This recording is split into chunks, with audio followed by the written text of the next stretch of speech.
Well, welcome to our Rainbow Studio. I'm your host, Craig Winn. This is the YAHOWAH blog, and we're continuing our series on Twistianity. This is a review of the Christian New Testament, particularly of Paul's letters, since the first 14 books in the Christian New Testament were all authored by Paul, a man who admitted to being demon-possessed, which isn't a good sign if you're trying to place your soul in his hands, and a man that God called out by name 666 years before Paul wrote his first letter, saying that he was the plague of death. That's not a good sign either. We, in our previous program, had actually discussed the fact that there were no contemporaneous eyewitness accounts of this character now known as Jesus Christ. None. The first gospel, as it appears in chronological order, was Matthew. It was written in 95 CE, which is over 60 years or 3 generations after the fact. He obviously was not an eyewitness to the events. He falsifies his name to create the impression that he was the tax collector disciple. But even in this, 2 of the 3 accounts say that it was a fellow named Levi, not Matthew, so they can't even get that part right. And the fact of the matter is that Matthew is entirely plagiarized. Just shy of 80% of it comes from Mark and Luke, who also were not eyewitnesses, and the last 20% is from the Ebonim, which is a marvelous story in of themselves, but the Ebonim, what they recorded is exceedingly caustic to the Christian religion, so it's not of any help. The fact is that Mark was specifically used by Paul to create the gospel according to Paul. If you're ever wondering, what came first, Mark wasn't even around until Paul was at the end of his career. He tells Timothy and company that he wants them to go find Paul, or should we go find Mark, because he has a specific use for him, and that use was to create the gospel according to Paul.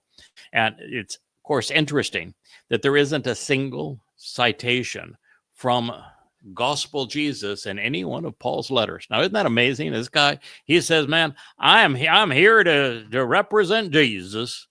By the way, there was nobody named Jesus in the first century CE either, nor was there a Mr. Christ. But beyond all of that, he says, that's my job. I'm here to be the apostle to the world for Jesus. And you know something? He never cited Gospel Jesus once. Never once. No, it's all, but I, Paul, say. You would have to be a total nincompoop to believe him under that basis. And the reason he never cited Gospel Jesus is because Gospel Jesus didn't exist.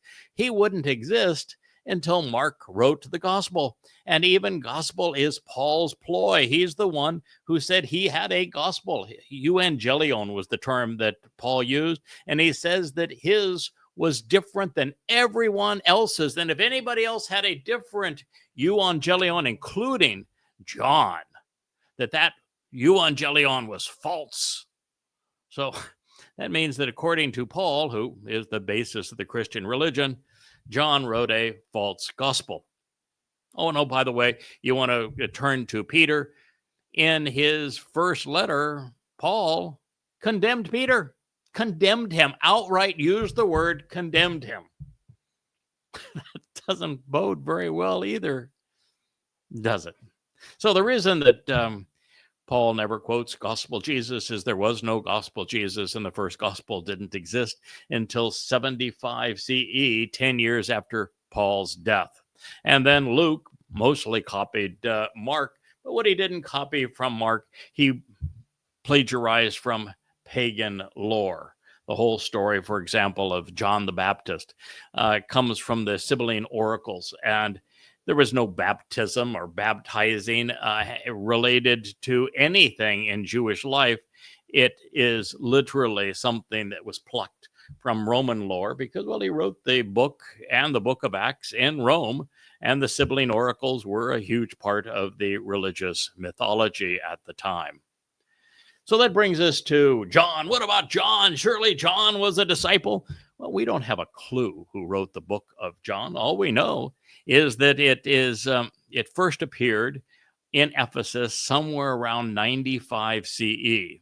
Now, when the average life of a non-Roman during this period was about 25 years, and there is no chance that he could have been a disciple earlier than 25 or 30 years of age. I mean, somebody that actually had his own boat and was in the business of being a fisherman on the Sea of Galilee, he's going to be 25, 30 years of age at that point, which is, by the way, very close to the life expectancy of a non-Roman citizen. And you want to believe that said guy could go another 60 years? He's going to be 85 years old when he finally says, oh, man, you know, boy, the memory is failing. I better write down what I heard and what I saw 60 years ago. Come on. If you're going to write down what you heard and you saw because you thought it was important, you'd write it down immediately as it was taking place. You're not going to go and say, well, 60 years later, I'm now in Ephesus, which is a really important religious town for the Romans and the Greeks. I think I'll write it down now. I mean, you're out of your mind. And of course, there is nothing which associates the book with this person that is known as John. And of course, there was no John at the time either. There wasn't even a J in any language until the 17th century. Oops. Well, just a modicum of research showed that there is no way to attribute the fourth and final gospel to anyone who might have been in Jerusalem when the events played out between 30 and 33 CE. The gospel, which is a term stolen from Paul, it's actually corrupted from Paul. Paul used the word euangelion, and eu means good or beneficial, and gelion would be message or messenger. So he is presenting himself, Paul is, as the good messenger. It's just Paul's framing of himself.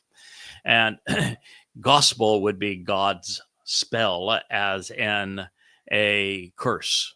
So that probably isn't a very good name for your book either. Anyway, the one that is bearing his name now was written in Ephesus sometime around 95 CE, and is obviously too far removed in time and place to have been an eyewitness or even remotely credible. Making matters worse, the extant evidence of it prior to the 4th century, when Eusebius amalgamated and augmented the text to the church's liking, came exclusively from the hands of Egyptian scribes, none of which had any clue as to who they were writing about. They were just paid to convey what the man that owned the scribatorium wanted. And if it were not, by the way, for those Egyptian scripts, there would be nothing, literally nothing, until the late 4th century that would attest to anything found in the Christian New Testament.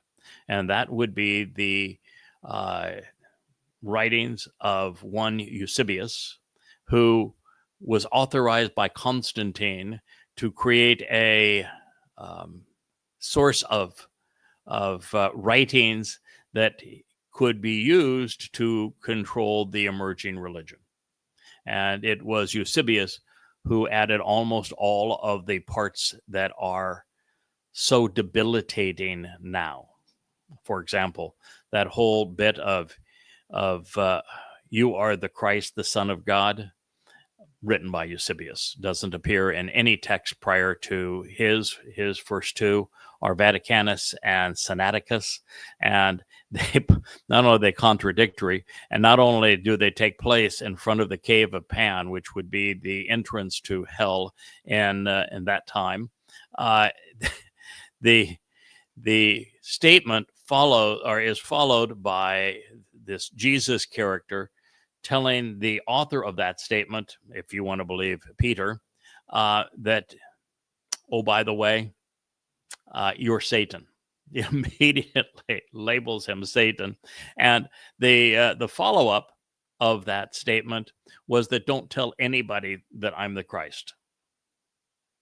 That's what he wrote. He said, bad things will happen. Don't, under any circumstance, and I'm threatening you right now, don't tell anyone I'm the Christ. So this was Eusebius. He wasn't very smart, and what he added makes no sense in time or context. Revelation is also attributed to John, but it must be discarded because it is not only crudely plagiarized, the whole thing is essentially plagiarized, but it relies most heavily on the book of Ezekiel, which is a Babylonian text that I have actually demonstrated is Satan's autobiography and playbook in the Babel series, these two being Abominable and Venomous. They're free online if you'd like to go to YAHOWAH.com and read them. The new flip books now are really excellent. What a marvelous way to take advantage of all of this free material. Now, since Revelation doesn't cite its references and passes off some 500 or more paraphrased prophecies as its own, when none of them are, even though they were usurped from Ezekiel, Daniel, Isaiah, and the Psalms, it isn't worth the paper it was written on. It was not received as a vision, as Revelation claims, because it is plagiarized from the other sources, but instead a copy, paste, augment, and pervert strategy. Now, having devoted 80,000 hours these past, well, I think it's now up to 100,000 hours, if I'm going to be completely honest with you, these past now 24 years to accurately translating Yahowah's testimony from the oldest extant sources and then making the proper connections between inspired texts to understand what is being conveyed by the prophets as a collective whole. I can attest that it is a massive undertaking to do so. Many conclusions are readily deduced, while others are clearly affirmed, and some insights are derived over time and then corroborated by further study. The process is akin to developing a picture where some portions come into focus more readily than others, and some remain blurry deep into the process. It could be equated to assembling a jigsaw puzzle where the pieces are not properly placed until the colors and contours surrounding them are more appropriately understood. All too often, prior religious conditioning will jaundice and distort our perceptions. As an example, I am now presenting Jesus as a mythical misnomer and crude religious replacement for Dowd, because I am cognizant that our shepherd and king is the Son of God, the Messiah and Savior, as he and his father affirmed, and that makes him Dowd to David. Another example, it wasn't until I was able to prove that the portrayal of Pentecost representing Shabuah and Acts 2 was a colossal fraud, as were Peter's and Paul's failed prophecies regarding, well, Paul's regarding the rapture, but certainly Peter's regarding Pentecost, that I was able to realize that the Shabuah harvest of prominent and mature grain is next to be fulfilled. And it's not trumpets are teruah. That will be fulfilled 8 years from now. At the very closure of time, just 10 days before Yahowah returns with our Messiah and King Dowd. The prophetic evidence indicates that this is going to either be on the Shabat of May 22nd, 2026, or of the Shabat of June 11th in 2027, that the covenant family will be withdrawn from the outset of the time of Israel's troubles, commencing the 7 years prior to Yahweh's return with Dod. And I give you both dates because there are reasons to come to both conclusions. We're told that Shabuah, because it means sevens, and placing it fully 7 years before Dod's return with Yahweh makes perfect sense. And we're told numerous times that there's a 7-week period, which we would assume is 7 years, between the beginning and the end of the time of Israel's troubles. But we're also given a very specific date by Dod, who is Gabriel, in the prophecy that he provides to Daniel. And he specifically says that the duration of time from beginning to end is 2,300 days. And under that basis, it is then the Shabuah on June 11th in 2027, which is a little more than 6 years before the return. So both options make sense. We have evidence for both. And I think it is highly desirable for us to continue to view both as possible. We should plan as if all the time we have left is 10 months. And we should accomplish as much as we can in that 10 months. And we should be prepared and have the substance and the wherewithal to be excited if we have the opportunity to continue this for another 22 months. So it is in our interest and in the Yahweh's interest, in the interest of his people, to have as much time to accomplish this as is possible. And it's also quite possible that the Shabuah that affirms the betrayal of Israel and the carving out of the Islamic State from Israel that will be perpetrated by Donald Trump, along with 10 other bonehead blowhards from around the world, of which, because of the program on the Antichrist, I have identified, with Trump himself being the Antichrist, the great betrayer, that will occur as Isaiah and Dod and Daniel, and it's presented also in the 83rd Mizmor, Psalm, that will occur on Shabuah. And that could well be the Shabuah in 2026 on May 22nd. That is a seminal event in time, and it is associated with Shabuah. It is also possible that the Shabuah harvest then is on June 11th in 2027, recognizing that it is going to take a little bit of time for the Muslims who are going to be given an Islamic state of terror in the heart of Israel to prepare themselves for Al-Aqsa Flood 2.0, which would then take place the following year after Israel is made vulnerable by the betrayal of its land to the Muslims who have raped them and plundered them, kidnapped them, and murdered them.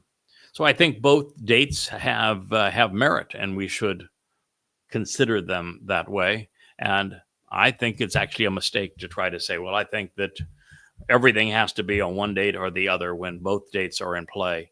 It is better for our psyche, it's better for our attitude, it's better for our approach to what needs to be accomplished between now and then. So Israel is very quickly now approaching this time of trouble, and we are nearing the harvest of Shabuah. The Towrah harvest that will follow, we know for certain.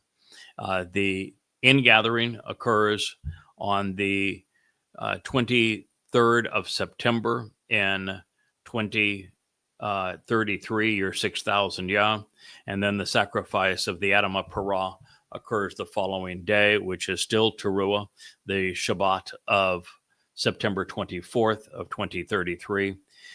That moment of Towrah is going to initiate the most marvelous period in human history. I've called it the greatest show on earth. There is going to be so much going on at this period. It almost is hard to grasp it all.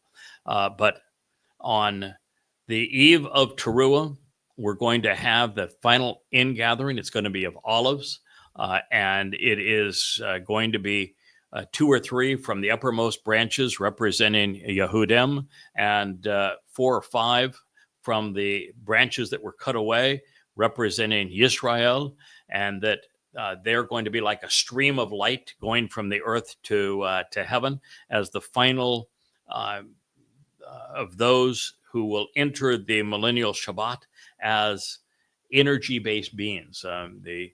One of the things that all the religions get wrong, including Christianity, is there is no bodily resurrection. That is really stupid. It is counterproductive.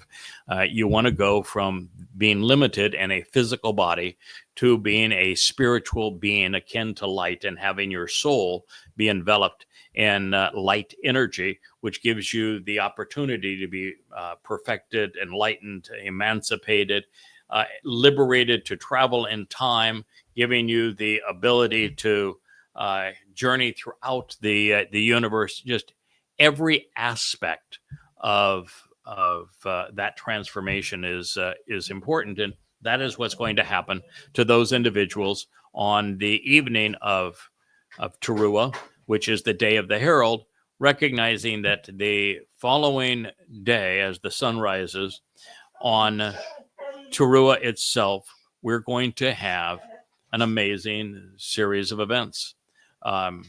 The Antichrist, who is really the Torahless one, is going to be Donald Trump, who already is demon possessed, but he's demon possessed actually by Satan himself. He's the corporeal manifestation of Satan. He is going to be allowed to kill me as one of the 2 final witnesses, and particularly in the role of the Adama Parah on that moment, which is the moment I will tell the Malak who have been guarding me and the 7 Ruach who have empowered these insights, enabled these insights, to stand down so that he can take my life, because just as though David was crucified by the beast of Rome in 33 CE, in 2033, year 6000 Yah, the ultimate beast himself will take mine. It's not much of a sacrifice, really. I'm not offering anything but my physical body, just as did Dode. My soul obviously survives it, as does my nephesh. And so it is a way, though, that Yahweh symbolically uses it to purge the adulterous woman that is the mortal remnant of Yisrael, so she can be betrothed to her king. But I said this day is really spectacular because the master of ceremonies for this event is going to be Elia, known as Elijah. He has returned for the occasion. Yahweh himself is going to light the fires and provide this upwelling of water beneath the Temple Mount. By the way, it's all going to take place on the Temple Mount, already purged of the Dome of the Rock and Al-Aqsa Mosque. It's going to have a replica of the tent of the Restoring Witness there as well. And it is Yahweh that's going to ignite the fires and release the waters that create this purging effect and cleansing effect for his people. But those fires are also going to incinerate all of those who have come to rape and plunder Jews. So this will be the end of Islamic jihadism. And it will also incinerate those who have remained religious and political to the very end. Now, what will be particularly remarkable about this day as well is that not only do the flames devour everything around the Temple Mount, purging them of all religiosity and politics and militarism, and the people who have championed these things, while cleansing and purging the final remnant of Yisrael on the edges of the Temple Mount, if you will. You're also going to see the earth terraformed to the conditions that existed in Eden. And all the while, there are going to be 4 chariots, which are spiritual chariots. The red one has the Adamah, red, productive bull, Parah, which is going to stay in Jerusalem because, well, he's the sacrifice for this day, for this Moed Mikre. But there is a black and white chariot that goes out to canvass the world on behalf of God's people, Israel and Yehudim. And if you end up in the black one because you're still dressed in black religious garb, well, you're going to your own funeral. If you're in the white one because you are no longer religious and you are open to coming to know and trust Yahweh, you're brought back to Jerusalem for this event, no matter where you live in the world. And then there's a dappled chariot, and it searches the world for Goyim, for Gentiles, and particularly those who have the right attitude and aptitude, who are not anti-Semitic, who are not overtly religious, who are not hostile to Israel because of their politics or their militarism, and it will bring them in so that they can also be part of this great celebration. So that's the event, and then 10 days thereafter, after the earth has been purged, there's the great wedding ceremony when Yahweh returns with his beloved son, Dod, our king, David, and that we will then live on this earth happily ever after, if you will, for 1,000 years, celebrating Sukkah. So this is really an amazing time, and that's what we have to look forward to. And of course, none of that was known to the authors of the Christian New Testament. Now, as yet another example, once these demonic deceptions conveyed in Ezekiel are expunged, and there's a lot of them. Ezekiel is fixated on killing Jews. There are 25 different ways to sadistically torture Jews to death in the book of Ezekiel. Being consistent with the last three demon-possessed representatives of Satan, Paul, Mohammed, and now Donald Trump, there are two hideous and incestuous rape scenes presented in Ezekiel, and they are grotesque. The other part of Ezekiel that is just so fascinating for those who are in the know is the book concludes with Measure Man. This is a real estate developer that has a copper or orangey color, who likes to build grand edifices in the most important places with naming rights. If you know somebody like that, then you probably are aware of the Donald, as I call him, Donald Dumpster. He is that man. Ezekiel, that's not Ezekiel, but Satan, speaking through Ezekiel, describes him perfectly. And that is the whole story of that monstrous temple that is in his mind to create. Of course, he will not be able to do it. But then we turn to Gabriel, who is God's most courageous and competent man. That is actually Dod, and his prophecies as they were recorded by Daniel. As we have shared in the Antichrist series upstairs, they are really extraordinary. We're still in the midst of them. We have a lot more to share in our library studio regarding what Dod as Gabriel had to say to Daniel. And he describes everything, including the exact moment that he would come into Jerusalem and fulfill Chag Matzah. He describes the events of the last 7 years as well. So a lot to learn, a lot to understand, and I would be confident in telling you that in that program that we've called the Antichrist Upstairs, it's the very first time that the book of Daniel has been unsealed and correctly presented so that you might understand what is coming. But between all of these things, I have been able to date all of the remaining Mikre, Shabuah, Towrah, Kippurim, and Sukkah to the exact moment that they will take place. And I've been able to deduce the timing of the treaty thinning Israel at the waist by carving a fake Palestinian state out of the land that Yahweh gave to his people, and even to deduce who it would be that would perpetrate this crime, because all of that was revealed to us. And I'm even able to tell you when the next flood of Muslims will enter Israel to rape, plunder, kidnap, and murder Jews, which I have done as well. Now, it is only with a receptive mind cleared of religious clutter that the diligent study of correctly translated prophetic texts viewed as a collective whole yields an acceptable result. And because we never stop learning and deducing insightful correlations as the result of being a witness, I must be diligent also in correcting the record when we find evidence which leads to a more universally acceptable solution to the puzzle that has confused so many over the years. And that explains why I am, or I have, rewritten Questioning Paul numerous times and then turned it into the 5 volumes of Twistianity.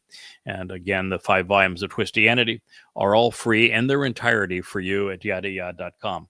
It's a beautiful new presentation of the website integrated with the YAHOWAH blog and presenting these books in on a page turner format that is really well done. Exceedingly easy to read, whether you're on a tablet, laptop, full screen monitor, television, or on your cell phone. In fact, it's perfectly framed for a cell phone viewing, which is how between 55 and 65% of people will access our presentation of God's testimony.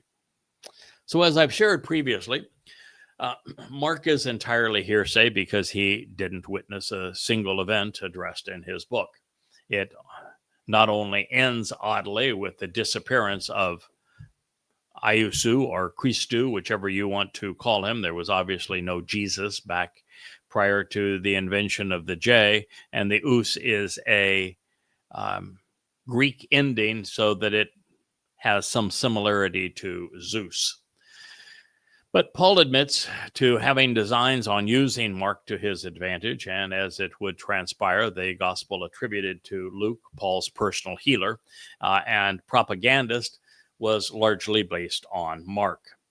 And what it adds to it should be considered fables on the level of Homer's Odyssey. In fact, if you read it with that in mind, you'll see where he has brought in pagan terminology, particularly early in the book. The current order of the New Testament, as arranged and augmented by Eusebius and his church, creates the false impressions that the initial 4 portrayals of the life of mythical Jesus were written by eyewitnesses and that they came first before Luke's portrayal of Paul's life in Acts and then Shaul's 14 letters. But the inverse of both presumptions is actually true, and that Paul's epistles preceded the Gospels, and all 14 were written before there was a single gospel. And then the first was Mark, followed by Luke in 75 CE, 40 years or 2 generations after the fact, by people who absolutely and unequivocally were not eyewitnesses. But you say, but what about Josephus? Josephus, he attributed that there was a person named Jesus Christ. No, he didn't. No, he didn't, as a matter of fact. First of all, we don't have a copy of what Josephus wrote in Greek prior to the 9th century. 800 years after the fact. We have scattering pieces of what he wrote translated into Latin, where the name would not have been Iesu Christu, that date to the 5th, 6th century, hundreds of years after the fact. And Josephus could not have been an eyewitness. Do you know why I know that Josephus could not be an eyewitness? He wasn't even born. That is correct. He wasn't even born when these events took place. So, no, It's not even remotely credible to say that that's your proof, because it's just not realistic. The fact is, the character presented in the Christian New Testament never existed. Now, that isn't to say that some of the events didn't take place. Olivet Discourse is likely real, as is the Sermon on the Mount, as is the crucifixion. All of those things are likely real. It's just that they are attributed correctly to the man who wrote about these things 1,000 years earlier. In Dode's second of three lives as our Messiah and the Son of God, Dode was crucified by his own narrative and his own testimony 1,000 years in advance. He wrote of crucifixion 700 years before crucifixion was even invented. He gave you the exact date that he would fulfill Chag Matzah, which is Pesach, Matzah, and Bakurim, 600 years in advance, to the day. No, God speaks vociferously of what the actual Messiah and the Son of God, Dode David, would accomplish in being the sacrificial lamb, and being our shepherd, of being the chosen one, and of being the returning king.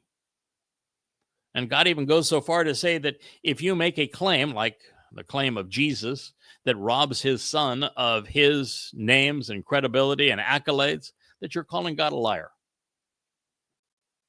That's in the 89th Psalm. So the fact is that Paul is the author of Christianity, and that his epistles, jaundiced as they are, preceded the eyewitness. There are all there are, because even he was not an eyewitness to the events and gospel Jesus's life, because, first of all, there was no gospel Jesus, and second of all, he was not even around at the time. So no, there's nothing here that's credible. And the reason there isn't a single citation in any of Paul's letters referencing something found in Matthew, Mark, Luke, or John, which is incredible, considering Shaul's claim that he was writing on behalf of gospel Jesus, is that they simply didn't exist. They were made up afterwards, sometimes 60 years afterwards.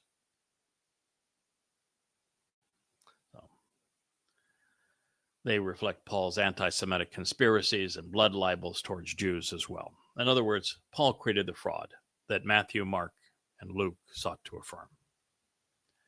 And then Eusebius brought into the order that you know now. And so in the end, Christianity is a product of Paul's poison pen and vitriolic diatribes. And it is those letters, beginning with Galatians, which are readily and convincingly disproven easily. They're filled with logical fallacies, and all of the evidence that he brings, he misquotes. All of it, without exception. And he is inaccurate historically, even with his own life. He has filled his letters with internal contradictions. And he is so disgustingly filled with himself, it is revolting. I should have called the series Appalling. So the means that we are going to pursue is to come to understand why Christianity was born, to demonize, to dehumanize, and persecute Jews, so that the resulting Goyim Christians could steal the inheritance that God had offered his people, and they could steal the identity of his son and his Messiah. But the story does not end there, because to an overwhelming extent, the advent of rabbinic Judaism was conceived to mitigate the menacing threat posed by Christianity.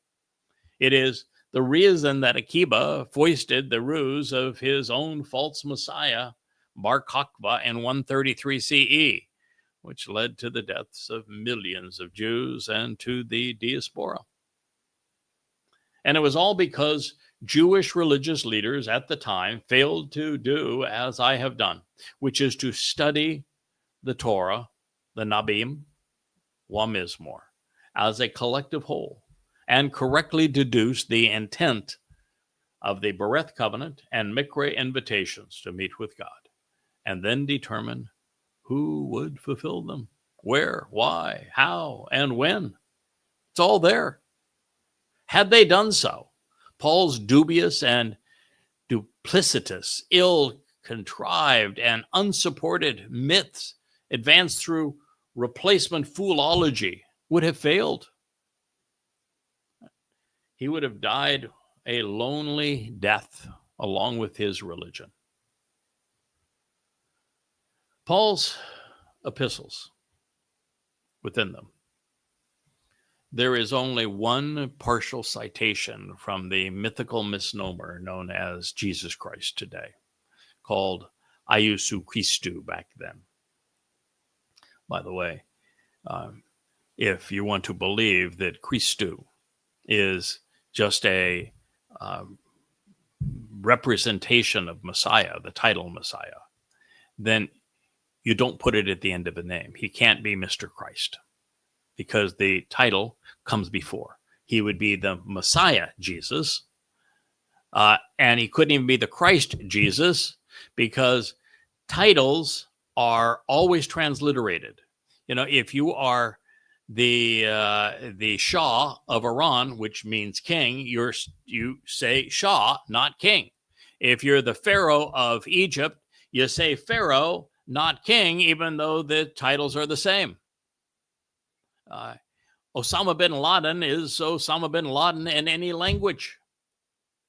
It is disrespectful of a title to translate the title into another language, particularly with something like Christ, which comes from chiro, which means to be drugged.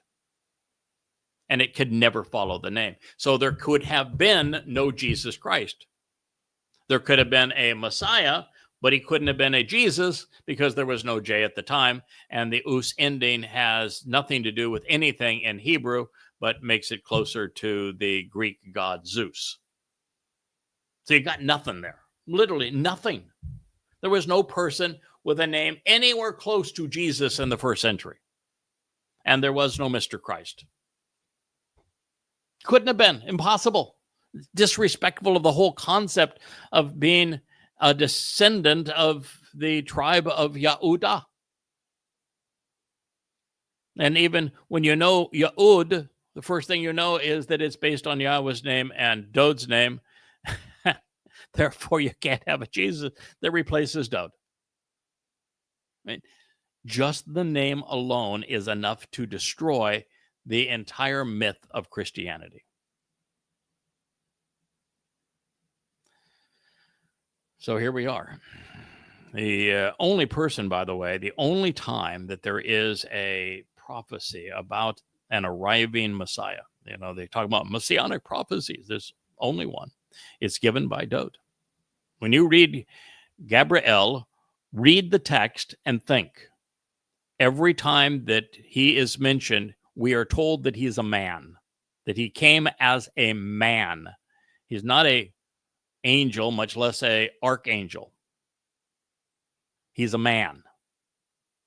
And Gabriel is from Gabor, which means human, strong human. And Gabor means mighty, capable, courageous, competent man. And with the L at the end, it's the most courageous and competent man of God. He's Dod. Dod is the one who served as the prophet. And he is the only one that actually speaks of a messianic prophecy, if you will, although there is no definite article. So it's not the Messiah. And it is Mashiach is the term that he uses. And he uses it twice in one sentence. And he says that the Mashiach will be cut off, but not for himself. And he gives the exact date, which is the conclusion of Matzah, Why did he give the date that is the conclusion of matzah some 600 years in advance? Because he wasn't cut off on Passover. He was cut off on matzah. And he gave the date for the conclusion of matzah. You can't have a Jesus because there is no matzah in Christianity. They don't even have a clue as to what Passover represents. Passover opens the door to life, but guess what doesn't happen on Passover? The damn lamb doesn't come back to life, idiots. So there can be no resurrection if he is the Passover lamb.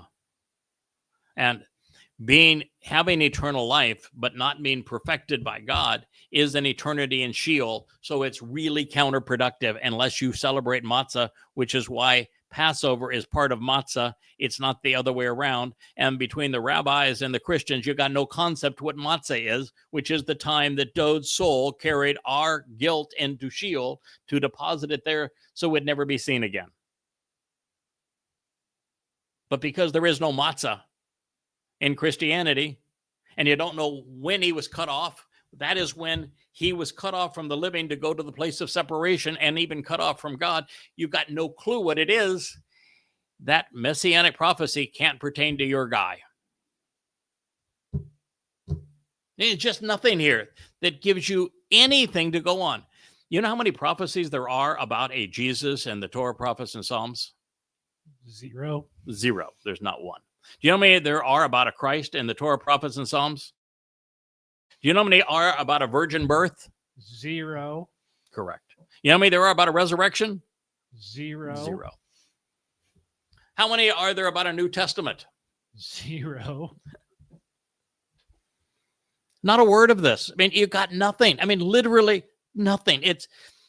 This is the dumbest religion. Well, dumbest religion, that's saying a lot. I mean, Scientology is pretty dumb, and Islam is really, really, really dumb. But for a religion that permeated among the Romans and the Greeks, who were supposed to, be smart, this is really dumb and exceedingly easy to disprove. So there are no accurate quotations from Yahweh's Torah. Not one.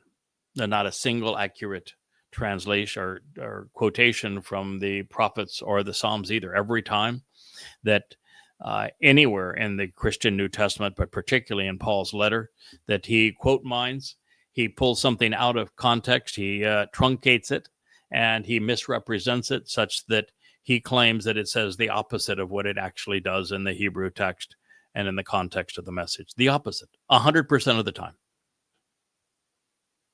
So you can't represent God if you constantly misquote him. And oh, by the way, the basic theme of Paul is that God's plan, which was given in the Torah, a God whose name I don't know and I've never used, by the way. This would be Paul speaking, whose name I don't know and have never used, that is responsible for the Torah, that his plan couldn't save anybody. So he realized that since his plan couldn't save anybody, he needed somebody else to come up with a new plan. And so he authorized me, Paul, who I have admitted that I'm a sexual pervert and that I was out murdering those who actually recognized the actual Messiah, that I, Paul, would be given the opportunity to contradict God, to tell him his plan was for crap and that he couldn't save anybody. And yet me, Paul, is going to come up with a plan to save everybody. All you got to do is believe me. I mean, that's got to be the dumbest idea of all dumb ideas. Do you think God authorized a person to contradict him? To demean his Torah? To demean his Moed Mikre? To demean his covenant? To demean his prophets? To demean his son? Well, if you do, you're a Christian. The fact is, Paul's letters contain Paul's opinions. And he was openly and consistently willing to misrepresent the Word of God, to give his delusions a veneer of divine sanction. And of course, he was so egotistical that he knew he could tell you, he could admit in his second letter to the Corinthians that he was demon possessed, and you'd still believe him. Well, in this light, you may have noticed that in the 4 Galatian passages that I cited on the opening programs as part of Appalling Twistianity, that Charles' thoughts were poorly conveyed, that he opened the door to a wide variety of interpretations, none of which were valid. His citations were all misquoted, every one of them. They were all taken out of context, and then they were all twisted to convey the opposite of God's intent. Charles' reasoning was flawed, and much of what he said was historically inaccurate, frankly. It's insulting to suggest that God inspired anything he wrote. Now, to understand any message, we must approach and consider it in context. That's why when I wrote my 5 volumes on Islam, the first thing I did is realize that the Quran is a jumbled mess. It has no context. It has no chronology. It's as if a tornado went over a junkyard, and where all the pieces fell, that's how they were cobbled together. So I realized that there were 2 historical texts that were the first collected from Muhammad and his militants, and I used them to reorder the Quran chronologically, set in the context of Muhammad's life, so the book could be understood. That's how goddamn religion was written. In the case of Paul's letters, the best way to understand them is in the context of Paul's life. And we do that throughout this series called Twistianity. I would also tell you that when reviewing what Paul quote mined from the Torah, prophets, and Psalms, I don't go along with his ploy, which is let's remove it from context so that we can give a false impression. No, we're going to review, when we get to it, every statement that he stole and misappropriated in its original context so that you would know that God was saying exactly the opposite of what Paul claims consistently. He wanted to create an invalid impression. It is how the church justifies religious doctrines which are contrary to the Torah. And they get by with their sleight of hand because most Christians are unwilling to compare their clerical pontifications to the statements from God, which are universally opposed to them. Most are not even willing to check the context of the discussions from which the snippets were mined to see if the intended meanings were altered by this extraction. And ironically, Christians seem content to believe that this strategy of quote mining is appropriate. That is, unless it is used against them, and then they cry foul. You have documented virtually every logical fallacy technique. Yes. And assigned those to Paul specifically, and you've given perfect examples of those techniques. Mm-hmm. Yes, he's fallacious. He's a total fraud. He is. And it's one thing to be a fraud. You know, there's lots of frauds in the world. I had a kid here that I treated like a son that stole $27,000 from me. He was a fraud. That's bad. But Paul didn't steal from me. He stole from God. He stole from God's son. He created a counterfeit of God's beloved son, Dode, the Messiah, our Savior. When you steal from God and you pass off your counterfeit as being true, such that it lures billions of people into believing you, I'm going to tell you, he is not going to get a quick trip into hell. The torment that man will endure before he goes to hell is going to be unmeasured and excruciating. And I'm going to see to it that he does. He stole from God. He robbed God's beloved son and our Messiah and King, David. That is really appalling. And Christians, when you apologize for him, when you quote him, when you pretend that you're speaking for God because you're citing him, you're repulsive. You're disgusting to God. You're spitting in God's face.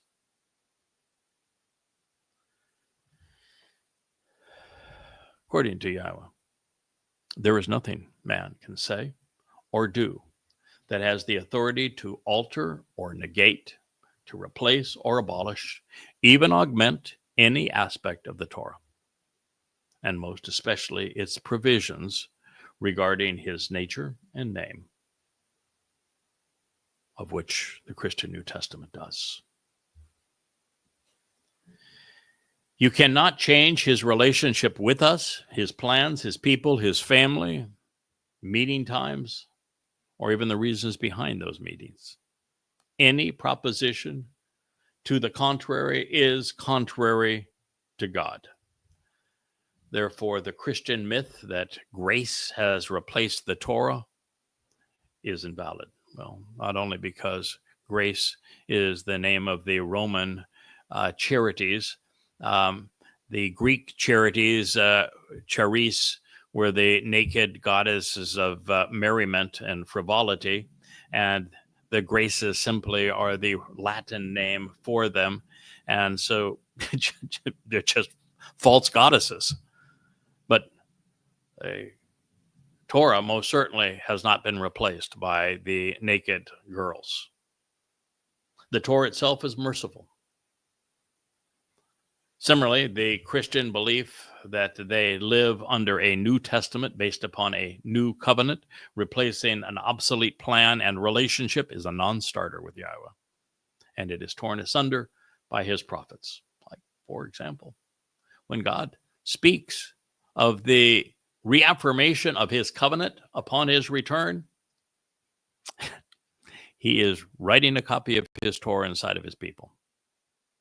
That is in Yirmiah 31, and by itself, it is disastrous for, deadly to the entire myth of Christianity. God's testimony, his covenant, his people have never been changed, nor will they ever be replaced. What was is, and what is will be. I'm smiling because my beautiful bride just came in. Everybody is smiling, including we have tail wagging and all manner of happiness, and here in the Rainbow Studio. So we will be wrapping this up momentarily as we celebrate the arrival of Miss Leah, who has been working diligently on a new song that will be debuted. 2 new songs that will be debuted very shortly. I wanted her to debut one of them today. We may still get it in maybe tomorrow, but hopefully we'll still get it in today, give her the chance to introduce it. It is about the 2 women that play major roles in the end times. And what you'll find is that when we debuted this song, is that we have come to have a slightly different attitude towards the leprous hornet that is the psychopath that has lured so many away from the covenant family with her wiles and her tales of a mother god. And that is, we've come to appreciate her purpose.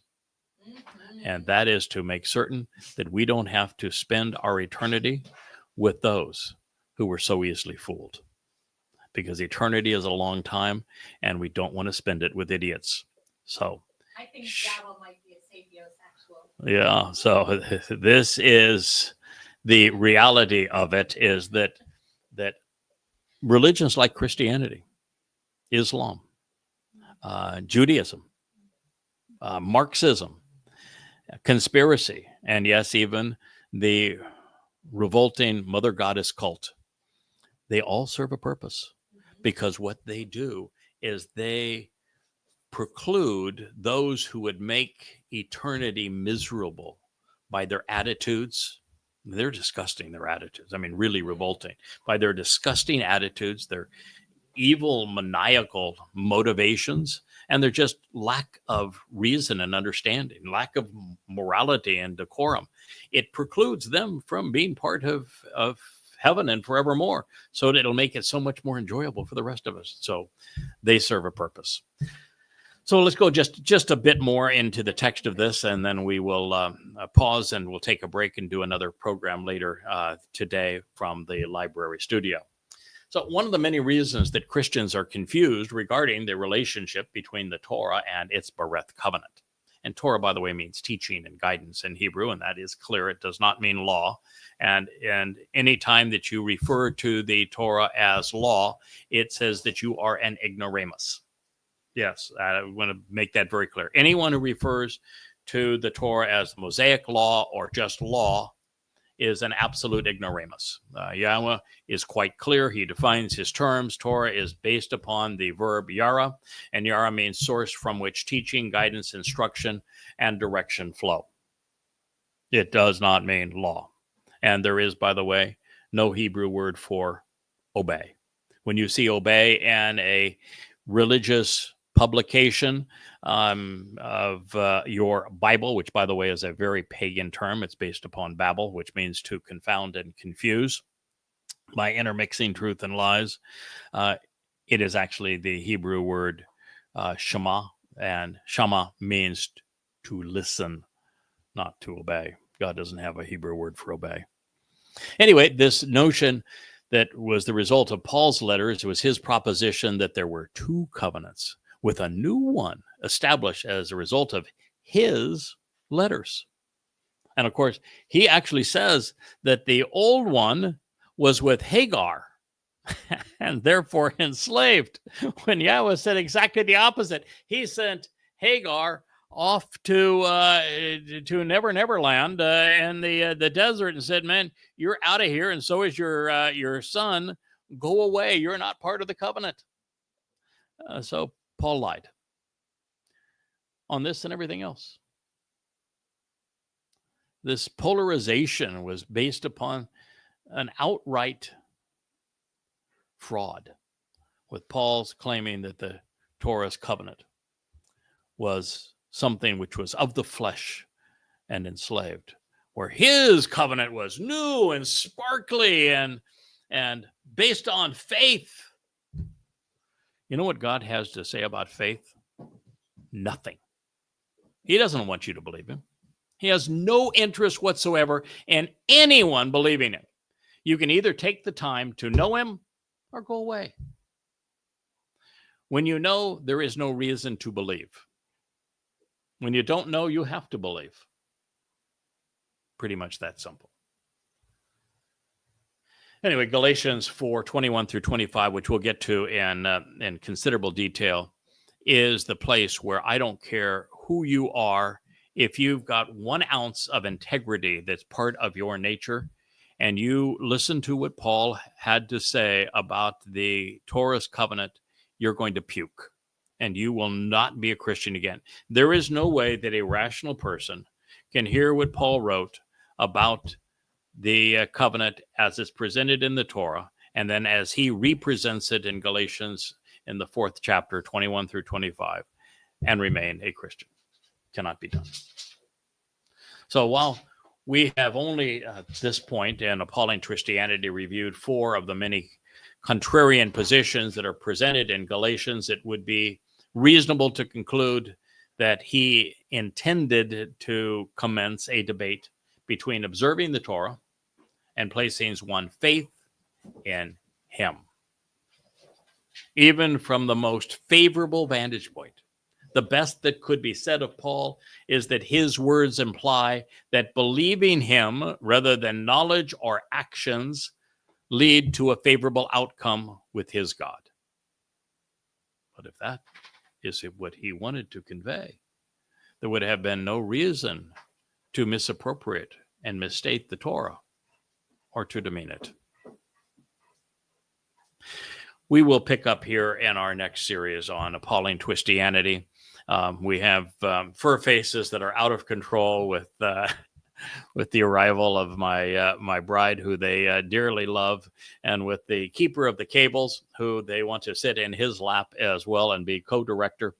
So we will thank you for listening for this time that you've spent with us here in the Rainbow Studio, and look forward to being back with you here again tomorrow. Good day.